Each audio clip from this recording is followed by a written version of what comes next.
December 1944. The Western Front seemed frozen in a winter stupor. After the rapid Allied advance through France, a lull had set in. American soldiers in the Ardennes, a forested region on the border of Belgium and Luxembourg, were preparing for Christmas, considering this sector the quietest on the entire front. But in Hitler's headquarters, an audacious plan was brewing. The Reich was bleeding. From the east, the Red Army was advancing. From the west, the Americans and British. Any reasonable strategist would have recognized defeat as inevitable. But not Hitler. In an atmosphere of the strictest secrecy, he gathered the last reserves for a desperate dash through the Ardennes to the port city of Antwerp. The goal? To split the Allied forces, cut off British units from American ones, and force the West to make a separate peace. It was a gambler's audacious move, staking all remaining resources. 25 divisions, including elite SS panzer formations, thousands of guns, and hundreds of tanks. The last chance to change the course of history, when the war seemed already lost.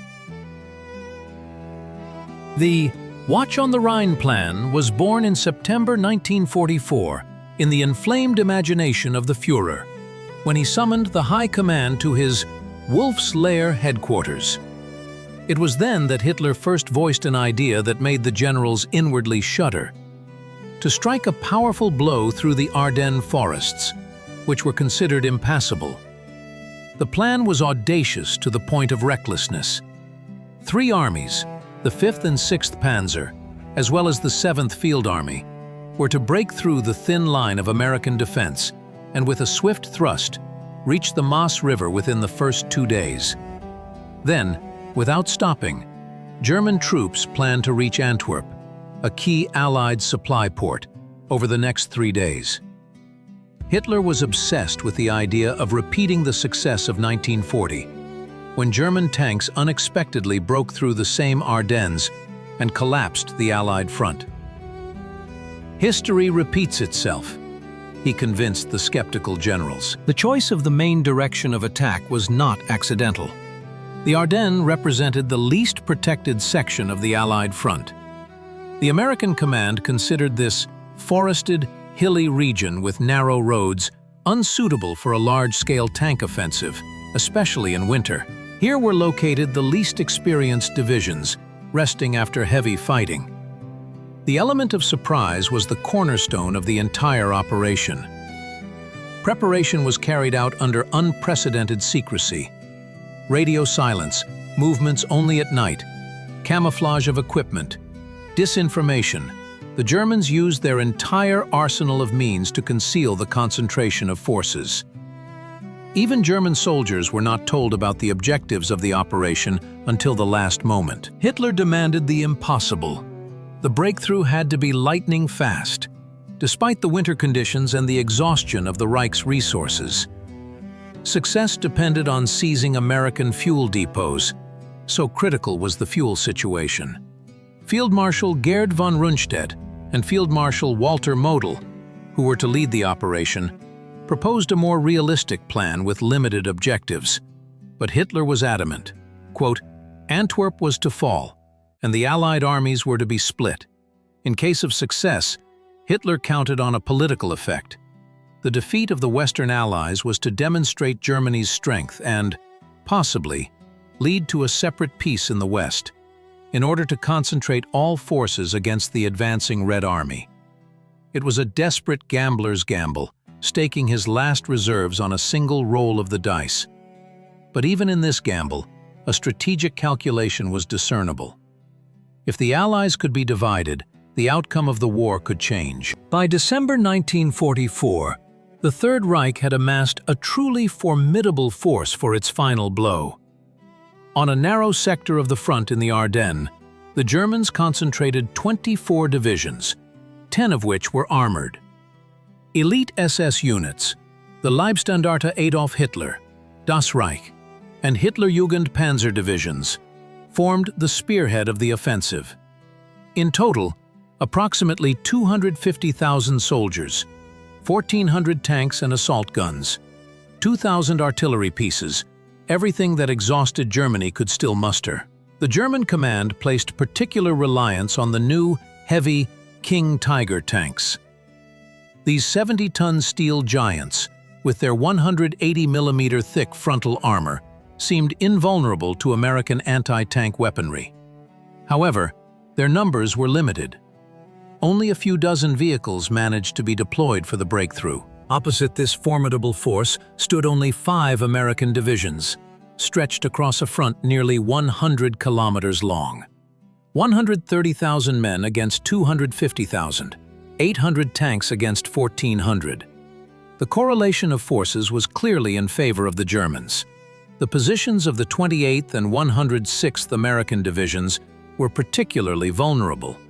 The 106th had only just arrived at the front, lacking combat experience. Many soldiers were new recruits, finding themselves on the front lines for the first time. The U.S. command considered the Ardennes a quiet sector, an ideal place for battle-worn units to rest and for newcomers to gain experience. But behind the impressive numbers of the German grouping lay serious problems. The fuel shortage was so acute that many tank units were issued only enough fuel for 100 kilometers of travel, approximately half the distance to Antwerp. The German command hoped to capture American fuel depots during the offensive. The situation with aviation was even worse. The Luftwaffe managed to gather about 800 aircraft to support the breakthrough, while the Allies had more than 10,000 machines at their disposal. The Germans' only hope was bad weather, which was supposed to ground Allied aviation. The situation with human reserves was also critical. 16-year-old teenagers from the Hitlerjugend were hastily recruited into SS Panzer divisions, and infantry units were filled with hastily trained sailors and airmen. The last reserves were used, everything that Germany could still mobilize.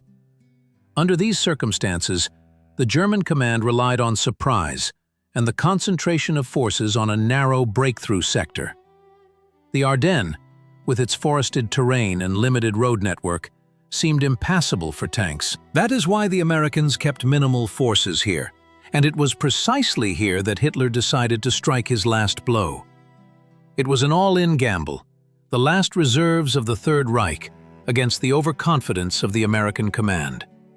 A gamble in which Germany had only one chance for success: a lightning breakthrough and a swift dash to Antwerp. Any delay, any hesitation, meant inevitable defeat. One of the most astonishing aspects of the Ardennes offensive was the colossal failure of Allied intelligence, which military historians still study as a classic example of overconfidence leading to disaster. Despite numerous signs of an impending offensive, American and British commands were absolutely unprepared for the strike that hit them on December 16, 1944. Warning signals were coming from all sides. Belgian civilians reported unusual troop movements behind the front lines. Deserters from the Wehrmacht spoke of the concentration of panzer divisions. Aerial reconnaissance recorded an increase in railway traffic in German rear areas. Even intercepted radio communications indicated heightened activity. However, General Omar Bradley, commander of the 12th U.S. Army Group, categorically rejected the possibility of a major German offensive in the Ardennes. "The Germans cannot mount a major offensive in this sector," he declared at a high-level command meeting in early December. "They simply do not have the resources for it." This position was shared by most of the Allied High Command. General Dwight D. Eisenhower, Supreme Commander of the Allied Expeditionary Force, was busy planning his own offensive. British Field Marshal Bernard Montgomery, commander of the 21st Army Group, focused on the northern sector of the front. The Ardennes was considered a secondary direction. Allied intelligence services fell into the trap of their own prejudices. They were convinced that the Germans would defend in the west, concentrating their main forces against the advancing Red Army in the east. Any data contradicting this concept was either ignored or interpreted as defensive preparations. A classic example of such selective blindness was the report by Colonel Benjamin Dixon, intelligence chief of the 8th Corps, stationed in the Ardennes. A few days before the offensive, he presented a detailed analysis indicating the concentration of German forces opposite his sector. The report was rejected by higher command as alarmist. German camouflage was indeed masterful.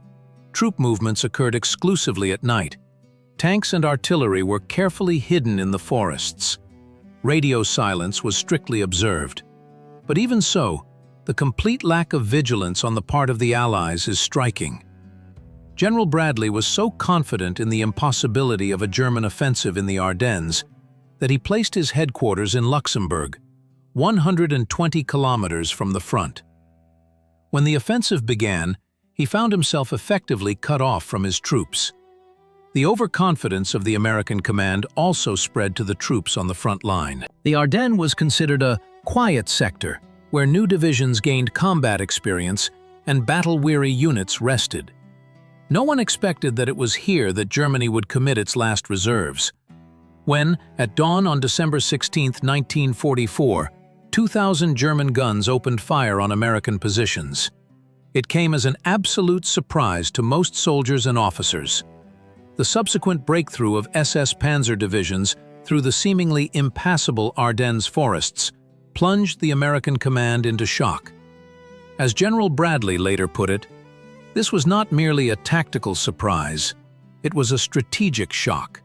A shock that could have cost the Allies the entire campaign on the Western Front, had it not been for the steadfastness of individual American units that managed to delay the German offensive in the critical first days. 5:30 in the morning, December 16, 1944. The deafening roar shattered the silence of the Ardennes forests.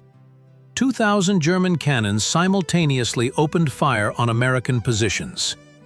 The sky was lit up by flashes of gunfire, and the earth trembled under the impact of heavy shells. The last major Wehrmacht offensive in the West had begun. The artillery barrage lasted only 30 minutes. The Germans were conserving ammunition. But even this was enough to sow chaos in the American ranks. Communications were disrupted, many command posts destroyed. In the pre-dawn gloom, through the thick fog, German assault groups advanced on the positions of the 28th and 106th American divisions. On this day, nature became Germany's ally. Thick fog and low clouds completely paralyzed Allied aviation, the Americans' main advantage. Not a single reconnaissance plane could take to the air to assess the scale of the offensive. Bombers and fighters, capable of stopping German tank columns, stood idly on airfields. In the sector of the 106th Infantry Division, recently arrived at the front and lacking combat experience, the situation developed catastrophically. Young soldiers, many of whom were under fire for the first time, were overwhelmed by the power of the German strike. When the silhouettes of German tanks appeared from the fog, panic broke out. Entire units abandoned their positions and retreated in disarray. It was a real shock, recalled Private James Collins of the 28th Division later. We thought the Germans were no longer capable of such a thing. Suddenly, dozens of tanks appeared from the fog. It seemed as if the entire German army was coming for us. By noon, the first German tanks had broken through the American defenses and plunged deep into Belgium. Kampfgruppe Piper of the SS Panzer Division Leibstandarte Adolf Hitler was particularly successful. Overcoming the resistance of advanced American units, Piper's Heavy .3 and .4 advanced 20 kilometers deep into enemy defenses by the evening of the first day. Confusion reigned at General Bradley's headquarters in Luxembourg. Conflicting reports from the front made it impossible to form a clear picture of what was happening. Many officers still believed it was a local attack, not a full-scale offensive. Bradley himself only learned the seriousness of the situation by evening, when the scale of the German breakthrough became evident. Panic gripped not only the troops but also the civilian population. Thousands of Belgians, remembering the horrors of the German occupation, hastily abandoned their homes, clogging roads and hindering the movement of American reinforcements. Rumors of German saboteurs disguised in American uniforms intensified the atmosphere of fear and suspicion. By the end of the first day of the offensive, the Germans had achieved impressive results. In the central sector of the breakthrough, they had advanced up to 25 kilometers deep, creating a gap almost 40 kilometers wide. 2 American divisions were virtually destroyed. Thousands of soldiers were taken prisoner. However, the Germans did not succeed everywhere. On the flanks of the breakthrough, the Americans offered fierce resistance. Paratroopers from the 101st Airborne Division hastily transferred to the city of Bastogne, a key transportation hub through which 7 important roads passed, held out particularly stubbornly. The first day of the Ardennes offensive was drawing to a close. The Germans celebrated their success. The Americans tried to grasp the scale of the disaster. Many more days of fierce fighting lay ahead, which would go down in history as one of the most dramatic battles of the Second World War. Bastogne is a small Belgian town that in December 1944 suddenly found itself at the center of one of the most dramatic battles of World War II. This transportation hub, where 7 important roads converged, became the key to the entire Ardennes offensive. Control over it would open the path west for the Germans, toward their coveted goal, the port of Antwerp. When it became clear on December 17th that Bastogne was under threat, General Eisenhower made a fateful decision. Bastogne must be held at all costs, he declared at an emergency meeting. The 101st Airborne Division, an elite unit renowned for its battles in Normandy, was chosen for this task. The Screaming Eagles, as they were called, hastily boarded trucks and set off for Bastogne. Leading the division was Brigadier General Anthony McAuliffe, a short, calm man known for his composure in the most critical situations.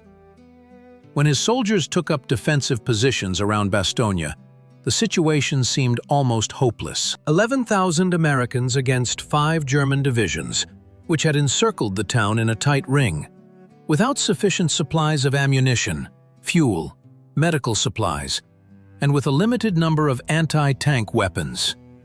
"We are here to hold this town," McAuliffe told his officers. "We have no other choice." On December 18th, the Germans closed the encirclement around Bastogne. The Americans established a circular defense, which became known as the Bastogne Cauldron. Every house, every intersection was turned into a strongpoint. The artillery, commanded by Colonel Thomas Sherburne, was positioned in the center of the perimeter to provide fire support to any threatened sector. On December 22nd, a German delegation approached the American lines with a white flag. 4 German officers brought an ultimatum. To the American commander of the Bastogne garrison, the only opportunity to save the encircled American troops from total annihilation is an honorable surrender. A 2-hour truce will be granted for your answer. When the ultimatum was read to McAuliffe, he paused for a moment, then uttered a single word: "Nuts!" or in a cruder translation, "Go to hell." This concise reply caused confusion among the German parliamentarians, who did not understand its meaning. An American officer clarified, "It means, go to hell." This audacious refusal instantly became a legend, embodying the spirit of American resistance. Inspired by their commander's example, the defenders of Bastogne repelled enemy attacks with renewed vigor. The situation of the besieged garrison was critical. Medical supplies were depleted, and the wounded were dying without proper care. Ammunition had to be rationed, with 1 shot fired for every 10 German ones. But the most terrible trial was the weather. Piercing cold, snow, and fog, which prevented Allied aircraft from coming to their aid. But on December 23rd, what many called a Christmas miracle occurred. The sky over Bastogne suddenly cleared. Hundreds of American C-47 transport planes appeared in the blue expanse. They dropped ammunition, food, and medical supplies by parachute. Fighter planes and bombers followed, unleashing deadly payloads on German positions. The air bridge became the salvation for the besieged garrison. At the same time, General Patton's tank group was fighting its way to Bastogne from the south, accomplishing the impossible, turning its army 90 degrees in 48 hours and covering 100 kilometers over snow-covered roads. On December 26th, Patton's advance units broke through the encirclement. Bastogne held. Its heroic defense became the turning point of the entire Ardennes offensive. The tenacious American resistance disrupted the schedule of the German offensive, depriving it of its main trump card, speed. The Wehrmacht's tank divisions, stuck at the walls of Bastogne, expended precious fuel, which was already in short supply. In the shadow of the main German offensive in the Ardennes, another, no less dramatic, operation was unfolding. It was codenamed Griff, and was entrusted to a man whose name had already become a legend of special operations: SS Obersturmbannführer Otto Skorzeny. This tall Austrian with a scar on his face, famous for the daring liberation of Mussolini in September 1943, was now tasked with sowing chaos in the American rear. The concept of Operation Griff was as simple as it was audacious: to form a special unit of soldiers fluent in English, dress them in American uniforms, equip them with American weapons and vehicles, and then infiltrate them behind enemy lines. Their mission was to seize bridges, change road signs, cut communication lines, and sow panic among American troops. For this purpose, Skorzeny selected about 2,000 men, of whom only a few hundred were truly proficient in English. They underwent intensive training, studying American slang, customs, even how Americans held cigarettes or chewed gum. They were issued American documents, identification cards, cigarettes, chocolate, and other minor items that could give them away during a check. But Skorzeny's main trump card was captured equipment. The Germans collected several dozen American jeeps, trucks, and even, "1" tanks, seized in previous battles. They were repainted, given American markings, and formed into special sabotage groups. On the night of December 16, 1944, when the Ardennes offensive began, Skorzeny's saboteurs infiltrated through the front line. They moved in small groups of 3 or 4 men in jeeps, posing as military police or scouts. Some groups managed to penetrate up to 100 kilometers into the American rear. The results of the operation proved to be mixed. On the one hand, the saboteurs failed to accomplish most of their assigned tasks. Not a single strategically important bridge was captured. Not a single major headquarters destroyed. Most groups were quickly discovered and eliminated or captured. But the psychological effect exceeded all expectations. Rumors of hundreds of German saboteurs dressed in American uniforms spread like wildfire through the American rear. Stories circulated about entire tank columns under Skorzeny's command breaking through to Paris, assassination attempts on Eisenhower, and the capture of headquarters and communication nodes. The American command was forced to take unprecedented security measures. Checkpoints appeared on all roads, where every soldier was scrutinized. The checkers asked questions that, it was assumed, only real Americans would know. Who won the last baseball championship? What is the capital of this or that state? Who is Betty Grable? This paranoia led to thousands of American soldiers being temporarily detained on suspicion of being German spies. Even General Omar Bradley did not escape this fate. His jeep was stopped at a checkpoint, and the general had to prove that he was indeed the commander of the American army. Skorzeny himself did not participate in the raids, remaining at the operations headquarters. But rumors of his presence at the front multiplied. American counterintelligence received information that Skorzeny was personally leading a group aiming to assassinate General Eisenhower. The supreme commander of the Allied forces was effectively locked in his headquarters in Versailles, surrounded by a triple cordon of guards. By the end of December, most of Skorzeny's saboteurs were either killed or captured. Many of them, caught in American uniforms, faced a harsh fate. They were recognized as spies and sentenced to death. But the memory of Operation Griff lived on for a long time, generating new legends and fears. December 17, 1944. The Belgian town of Malmedy. A frosty morning, snow-covered fields and forests. At the crossroads known as Baugnes, About 130 American soldiers were captured by the advance units of the SS Panzer Division, Leibstandarte Adolf Hitler. These were mostly artillerymen from the 111th Field Artillery Battalion, captured during the swift German breakthrough. Unarmed, with their hands raised, they stood in the field, awaiting their fate. A column of German tanks under the command of SS Obersturmbannführer Joachim Peiper stopped. The Americans were herded into the field and ordered to sit on the ground. None of the prisoners suspected that the next few minutes would become one of the darkest pages in the history of World War II. Suddenly, shots rang out. The first bullets struck down the officers. Then German machine guns opened fire on the unarmed crowd. Those who tried to flee were shot on the spot. German soldiers methodically finished off the wounded with shots to the head. When the shooting started, I fell and pretended to be dead, recalled Private Kenneth Ardennes, one of the few survivors. I felt bullets hitting the bodies next to me.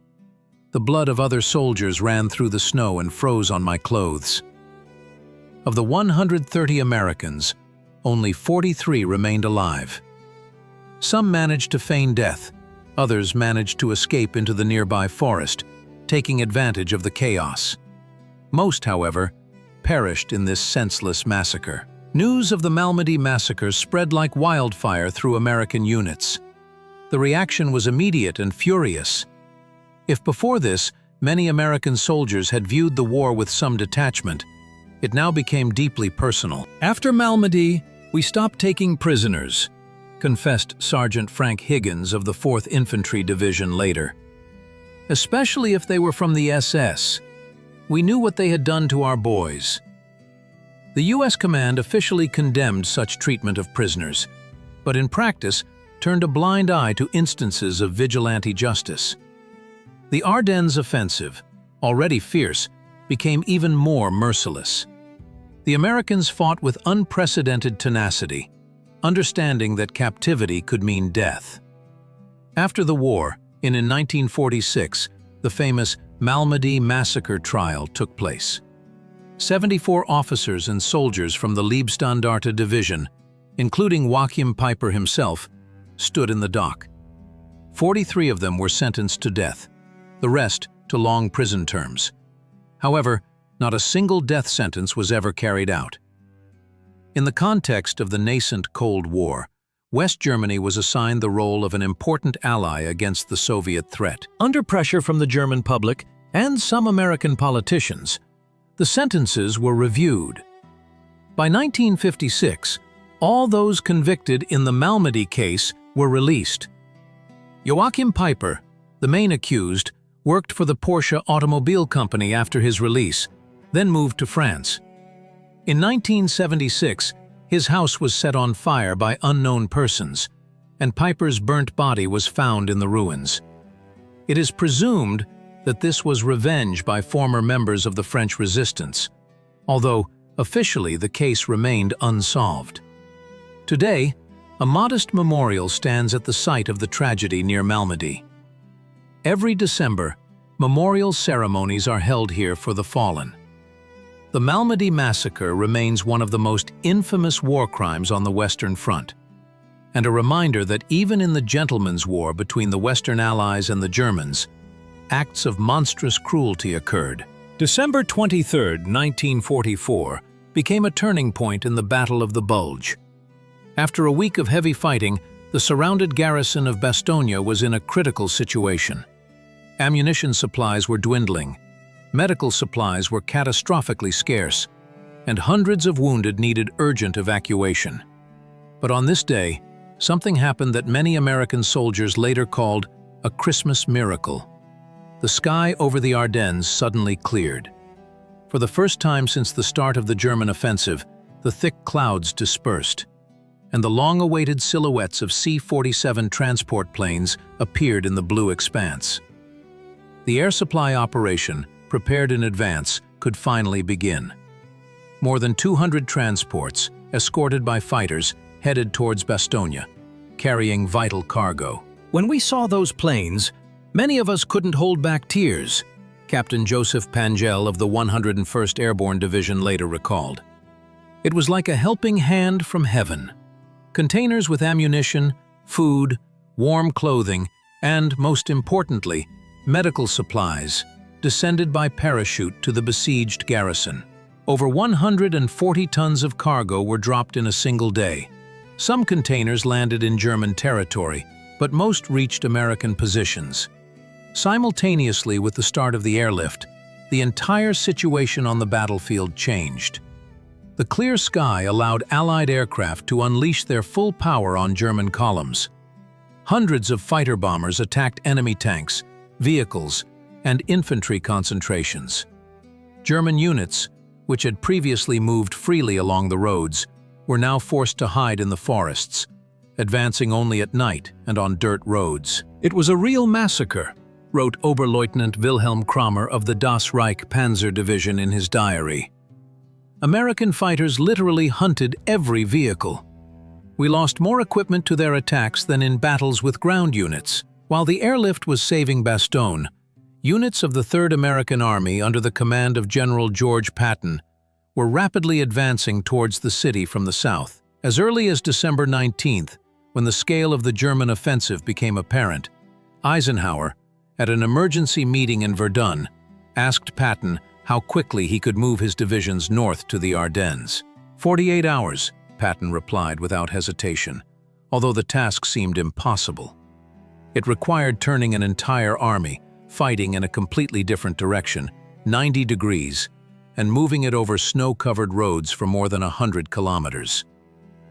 Patton kept his word. Already on December 22nd, the 4th Armored Division of his army attacked German positions south of Bastogne. It was a real race against time. Every hour of delay could be fatal for the encircled garrison. On December 26th, advance units of the 4th Armored Division under the command of General Hugh Gaffey broke through the encirclement around Bastogne. The legendary meeting of rescuers and besieged occurred in the village of Assenois, where Patton's tankers linked up with paratroopers of the 101st Division. "We're glad you could make it," General McAuliffe greeted the tankers with irony, as if it were a social visit and not a rescue operation that cost hundreds of lives. The breakthrough of the Bastogne blockade became a psychological turning point in the entire Ardennes operation. The German offensive, already slowed by stubborn American resistance and fuel shortages, finally lost momentum. The initiative passed to the Allies. The breakthrough to Bastogne was followed by a general counteroffensive by American forces. Patton's 3rd Army continued to strike from the south, while units of the 1st American Army attacked from the north. The Germans, having exhausted their reserves in the first days of the offensive, were now forced to defend. Hitler, against the advice of his generals, refused to authorize a retreat. "Not one step back," he demanded, clinging to the illusion of a possible victory. This stubbornness doomed German units to annihilation in the bulge they had created in the American defense, a bulge that became known as the Bulge in American military terminology. By the end of December, the German offensive was finally halted. Hitler's last major attempt to change the course of the war in the West had failed. Ahead, the Allies faced the crossing of the Rhine and the invasion of Germany itself. The fuel crisis became one of the main reasons for the failure of the Ardennes offensive. When Hitler planned Operation Watch on the Rhine, the German army was already suffering from a catastrophic shortage of fuel. The Reich's oil refineries lay in ruins after massive Allied bombing raids, and access to Romanian oil fields had been lost after the Red Army's advance. Under these circumstances, the offensive plan contained a fatal contradiction. Tank divisions were supposed to cover more than 150 kilometers to Antwerp, but only half that distance's worth of fuel was allocated.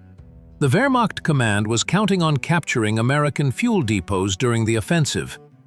Quote, admitted General Hasso von Manteuffel, commander of the 5th Panzer Army after the war. Quote, this was supposed to be the capture of large American fuel depots in the towns of Stavelot, Saint-Vite, and Spa.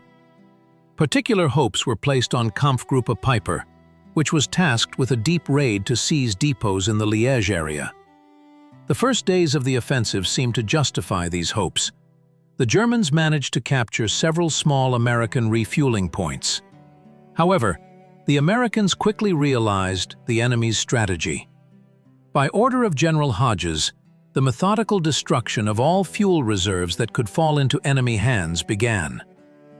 "Burn everything the enemy can use," read the order sent to all American units. Tens of thousands of gallons of gasoline were set ablaze, creating giant, fiery torches visible from many kilometers. On December 20th, Kampfgruppe Piper, which had penetrated the furthest, halted in the La Glaise area. The tanks literally stopped due to lack of fuel. "My Tigers turned into useless steel boxes," Piper wrote in his report.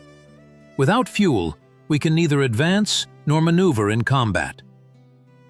In a desperate attempt to find fuel, the Germans began requisitioning it from civilians, siphoning it from abandoned vehicles, and even using alcohol and moonshine as substitutes.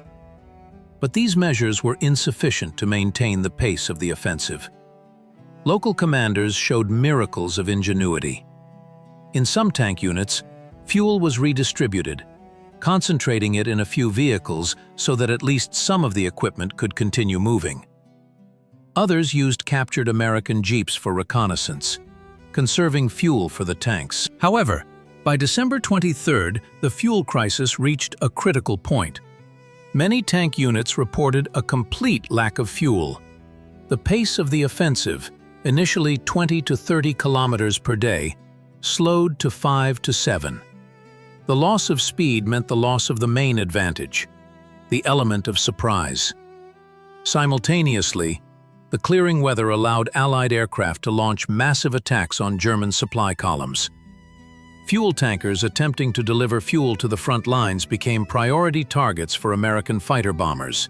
"It was a vicious circle," recalled Colonel Hans von Luck. "Without fuel, we couldn't advance. And the longer we stood still, the more equipment we lost to airstrikes." By Christmas 1944, the German offensive had virtually run out of steam. The tank divisions, which were supposed to rapidly break through to Antwerp, were bogged down in the Ardennes forests, turning from an attacking force into easy prey for Allied aircraft. The fuel crisis was a clear manifestation of the general exhaustion of the Third Reich's resources. Germany, once possessing the most powerful military machine in Europe, now could not even provide fuel for its last strategic operation. The irony of fate was that in the final stages of the Battle of the Bulge, American tanks were literally swimming in fuel.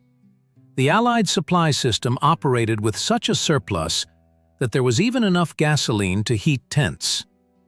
This difference in resources perfectly illustrated the real balance of power on the Western Front by the beginning of 1945. December 21st, 1944. The atmosphere at Supreme Headquarters Allied Expeditionary Force was one of crisis. General Dwight D. Eisenhower, usually calm in the most difficult situations, looked haggard. 5 days of the German offensive in the Ardennes had turned the front line into chaos, and decisive action was now required. "Gentlemen," Eisenhower addressed the assembled commanders, "we face a grave threat, but in this crisis I see an opportunity not just to stop the Germans, but to inflict a crushing defeat upon them." At that moment, key figures of the Allied command were present at headquarters. General Omar Bradley, commanding the U.S. 12th Army Group, Field Marshal Bernard Montgomery, leading the British 21st Army Group, and General George Patton, commanding the U.S. 3rd Army. It was at this historic meeting that Eisenhower made one of the most controversial decisions of the Ardennes operation: to transfer command of all American forces north of the German breakthrough to British Field Marshal Montgomery. "Unified command on the northern flank is necessary," Eisenhower explained. "Montgomery will take control of the 1st and 9th American armies until we restore a continuous front line." This decision was met with icy silence from Bradley. The transfer of American troops to British command was a personal insult to him. He would later write in his memoirs, "At that moment, I felt betrayed. It was like a slap in the face to the entire American army. However, military necessity outweighed national pride. The German breakthrough threatened to divide Allied forces, and clear coordination of actions was required. Montgomery, with all his shortcomings, was an experienced commander capable of organizing a defense. The second key decision was a counteroffensive from the south by Patton's Third Army. "George," Eisenhower addressed his most aggressive general, "how quickly can you pivot your divisions north and strike the flank of the German salient?" 48 hours, Patton replied without hesitation, though the task seemed impossible. Montgomery and Patton, two commanders with diametrically opposed approaches to warfare. The methodical, cautious Briton versus the impulsive, audacious American. Their personal animosity towards each other was well known at Allied headquarters. Montgomery, having assumed command of the northern flank, immediately began strengthening the defenses. His strategy was to establish a strong defensive line along the Meuse River to prevent the Germans from breaking through to Antwerp. Simultaneously, he prepared a counterattack with forces from the British 30th Corps. "We must let the Germans wear themselves out," Montgomery declared at a meeting with his generals. "Let them stretch their communications, exhaust their fuel, and then we will strike." This waiting tactic drew sharp criticism from American commanders, especially Patton, who insisted on an immediate counteroffensive.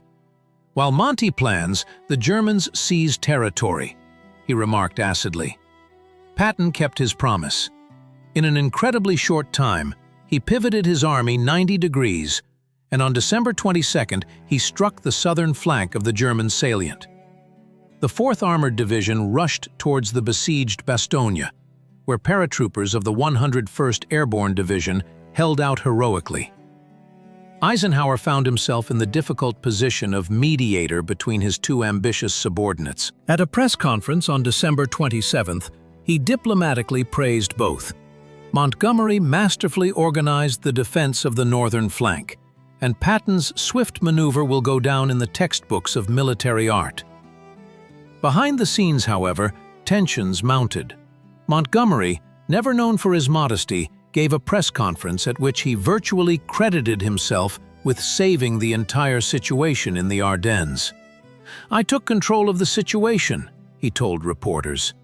A firm and decisive man was needed to deal with this crisis. These words caused a storm of indignation among American generals. Patton privately called Montgomery a self-important bastard, and Bradley demanded a public refutation of the British Field Marshal's statements from Eisenhower.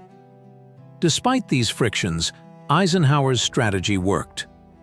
By early January 1945, the German offensive had been halted. From the north, troops under Montgomery's command pressed, and from the south, Patton's army advanced.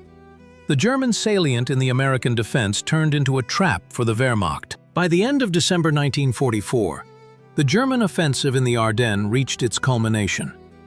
The gigantic salient, driven into American positions, stretched to a depth of about 90 kilometers and was about 60 kilometers wide. But this result, impressive on a map, was far from the initial goals of Operation Watch on the Rhine. Antwerp was still over 100 kilometers away, and most importantly, the offensive momentum of the German troops was completely exhausted. "We stopped when we should have been moving forward," wrote Colonel Hans von Luck, a tank unit commander, in his diary. "Every hour of delay works against us." At Hitler's headquarters, however, they refused to acknowledge the obvious. On December 28th, the Führer convened a meeting of the High Command in his bunker. Quote, "Pale and gaunt, with trembling hands, he still spoke of breaking through to Antwerp as an achievable goal." Quote, Hitler declared, banging his fist on the map. Quote, "Both understood that continuing the offensive was impossible. The fuel tanks of the tanks were empty, reserves were exhausted, and Allied aviation dominated the skies unchallenged."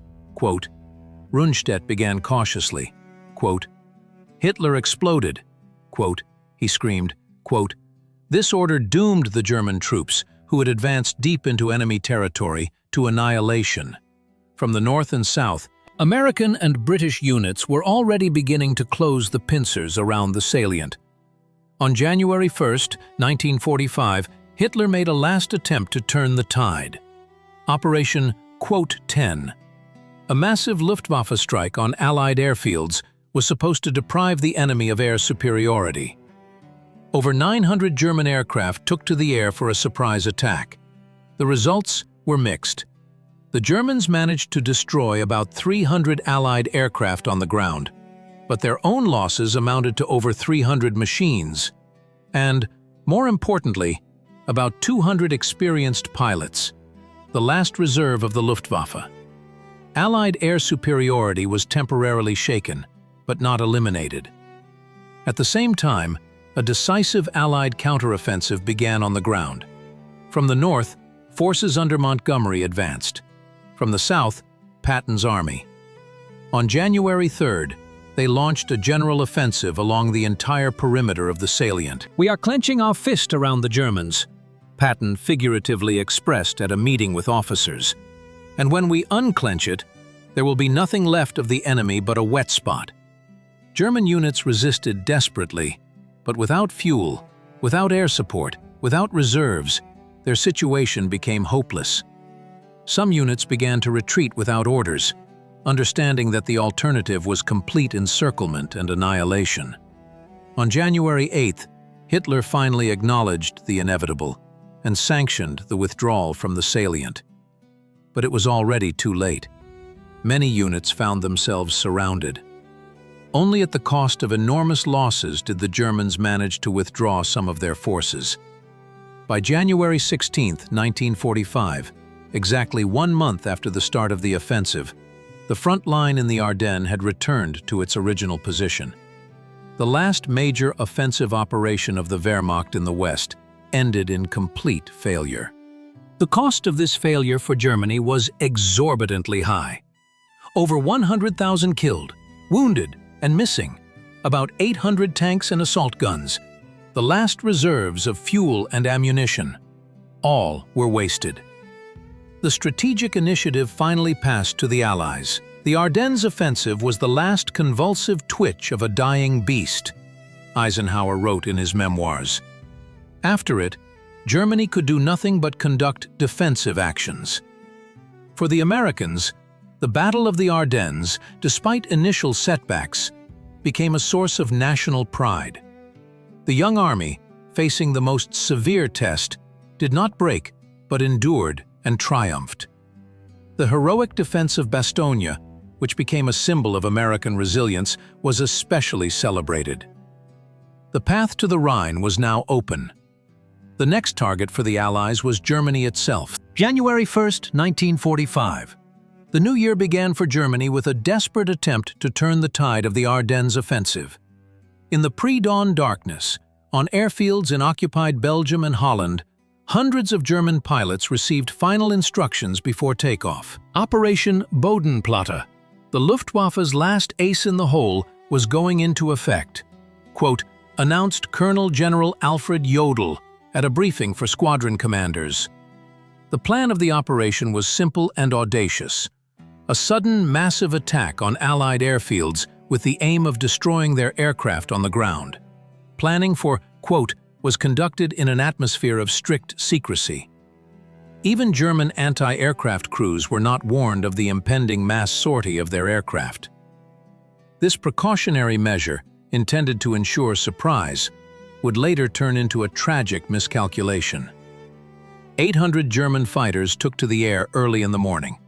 Among them were the best aces of the Luftwaffe, the last reserve of Germany's once powerful air force. 16 Allied airfields in Belgium, Holland, and northern France were chosen as targets. The surprise of the strike was successful. Most American and British pilots had celebrated the new year with festive libations, and when German fighters appeared over their airfields, many were still asleep. Anti-aircraft defenses did not have time to react, and duty fighters could not get airborne. It was like shooting defenseless birds in cages, recalled later Oberleutnant Gunther Specht, a Messerschmitt Bf-109 pilot who participated in the attack on the British airfield in Eindhoven. The results of the initial strikes seemed impressive. At the airfield in Luculo, 32 American P-47 Thunderbolt fighters were destroyed. In Eindhoven, 43 British Spitfires and Typhoons burned. In total, in the first hours of the operation, the Allies lost about 300 aircraft. But soon the situation began to change. Allied anti-aircraft defenses recovered, and duty squadrons took to the air. Simultaneously, a tragedy occurred that no one could have foreseen. German anti-aircraft gunners, not warned of the mass sortie of their aircraft, opened fire on the returning crews. We survived hell over the target, but the real horror began when we crossed the front line, Major Erich Hond recounted after the war. Our own anti-aircraft guns were shooting at us with such fury, as if we were enemy bombers. By midday, the picture of losses became clear. The Luftwaffe had lost about 300 aircraft, a third of all machines participating in the operation. But the most irreplaceable loss was the pilots. Over 200 airmen, including experienced aces and squadron commanders, did not return from the mission. For Germany's depleted air forces, this was a catastrophe. "We lost more than we gained," admitted Lieutenant General Karl Koller, Chief of Staff of the Luftwaffe. Our losses in experienced pilots cannot be replaced. At the same time, the damage inflicted on the Allies proved temporary. Within a week, all lost aircraft were replaced with new ones arriving from the US and Great Britain. American aircraft factories produced more fighters in a month than Germany did in a year. Bodenplatte became the last major air battle of the Luftwaffe on the Western Front. After this day, German aviation could no longer significantly influence the course of military operations. Air supremacy definitively passed to the Allies. For German ground forces, still fighting in the Ardennes salient, this meant disaster. Without air cover, they became easy targets for continuous raids by American and British bombers. Every tank, every convoy, every concentration of troops was immediately subjected to airstrikes. "The sky belongs to them," wrote German tank driver Wilhelm Prühler in his diary. "We can only move at night, and during the day we are forced to hide in the forests like hunted animals." Operation Bodenplatte became a symbolic finale of the air power of the Third Reich. Germany gambled its last air reserve and lost. From now on, the Allies could freely bomb German cities, factories, roads, and troops without fear of serious opposition. The price of victory in the Ardennes offensive was immense for both sides. By the end of January 1945, when the last German units had retreated to their initial positions, the casualty count revealed the true scale of the tragedy. The Americans lost approximately 19,000 killed, 47,000 wounded, and 23,000 captured or missing. British losses amounted to about 1,400 personnel. The Germans, however, lost over 100,000 soldiers and officers, killed, wounded, and captured. Every meter of Ardennes soil was paid for with blood, recalled Sergeant Robert Jackson of the U.S. 4th Infantry Division after the war. Material losses were also colossal.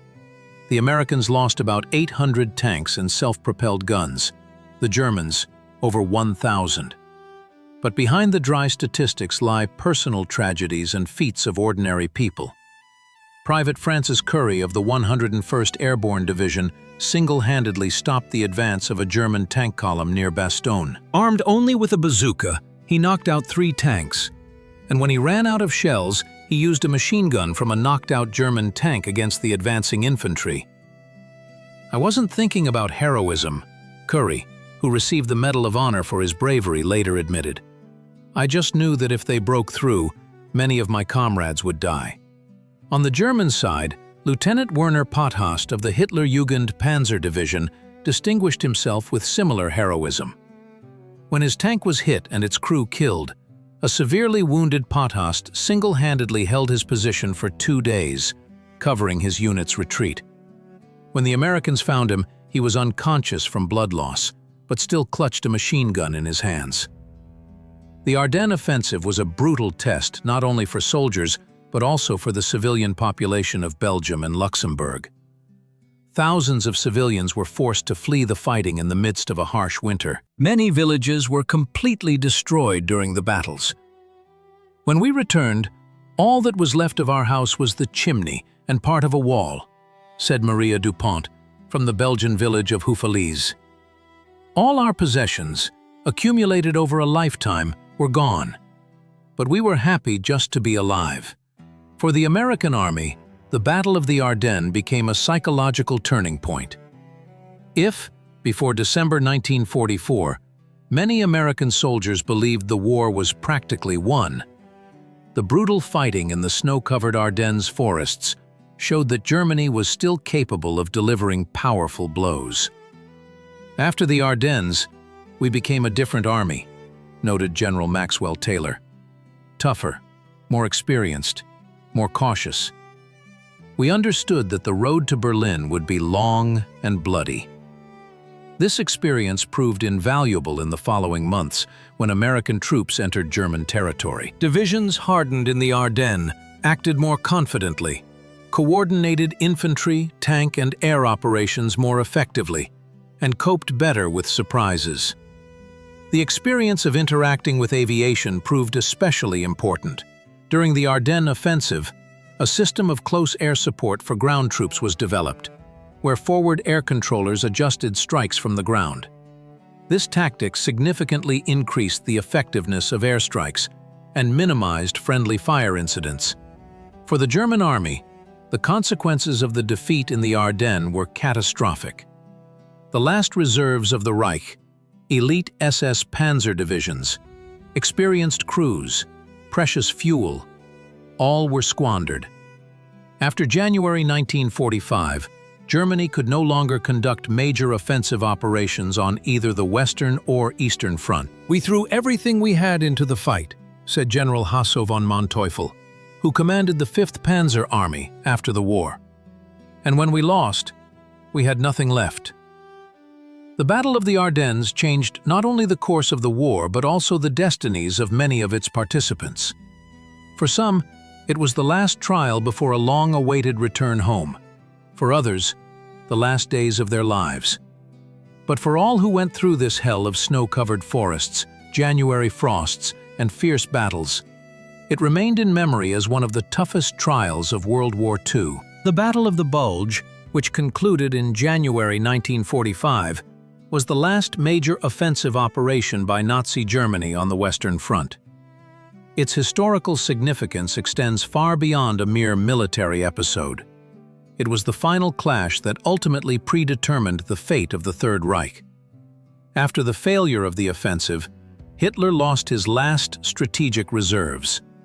Elite SS Panzer divisions, the best Luftwaffe pilots, precious fuel, everything was thrown into this desperate gambit and irrevocably lost. Germany could no longer conduct anything but defensive actions, and the Allies' path to the Rhine and then to Berlin became inevitable. Quote, Eisenhower wrote in his memoirs, quote, "For the American army, the Ardennes became a trial by fire. Young, often inexperienced soldiers faced elite Wehrmacht units, and despite initial setbacks, ultimately prevailed. This victory bolstered American morale and shattered the Germans' last hopes for a favorable outcome of the war. After the Ardennes, we knew we could defeat the Germans in any battle," recalled General Omar Bradley. "It was our test as an army, and we passed it." Today, the Ardennes fields and forests preserve the memory of those bloody events.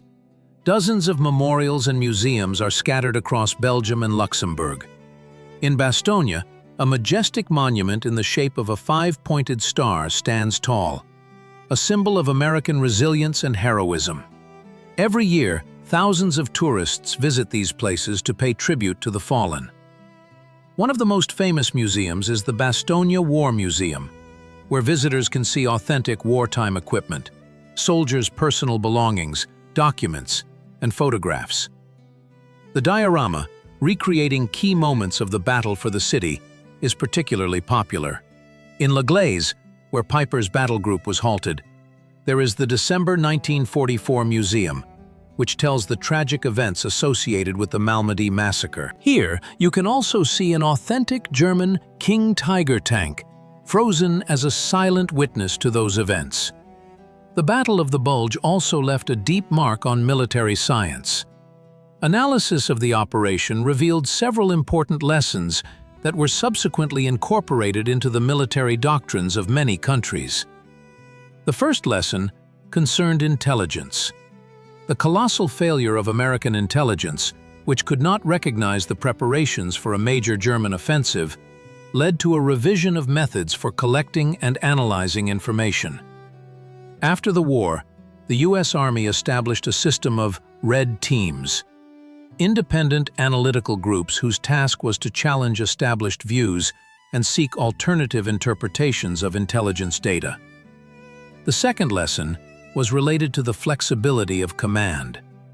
The ability of American command to quickly transfer significant forces to a threatened direction, as Patton did with his Third Army, became a classic example of operational art. The third lesson concerned the cooperation of branches of service. The Ardennes operation showed the critical importance of coordination between infantry, tanks, and aviation. The experience of close air support for ground troops, where forward air controllers adjusted strikes from the ground, proved particularly valuable. Finally, the Battle of the Bulge demonstrated the role of morale and leadership in critical situations. General McAuliffe's legendary response, "Nuts," to the ultimatum to surrender Bastogne became a symbol of an unwavering will to win. The Ardennes will forever remain in memory as the last great battle on the Western Front, the final chord in the long and bloody symphony of World War II in Europe. This battle, which began in the cold fog of a December morning, ended with a clear understanding that the days of the Third Reich were numbered. Ahead lay the Rhine, Berlin, and the long-awaited victory.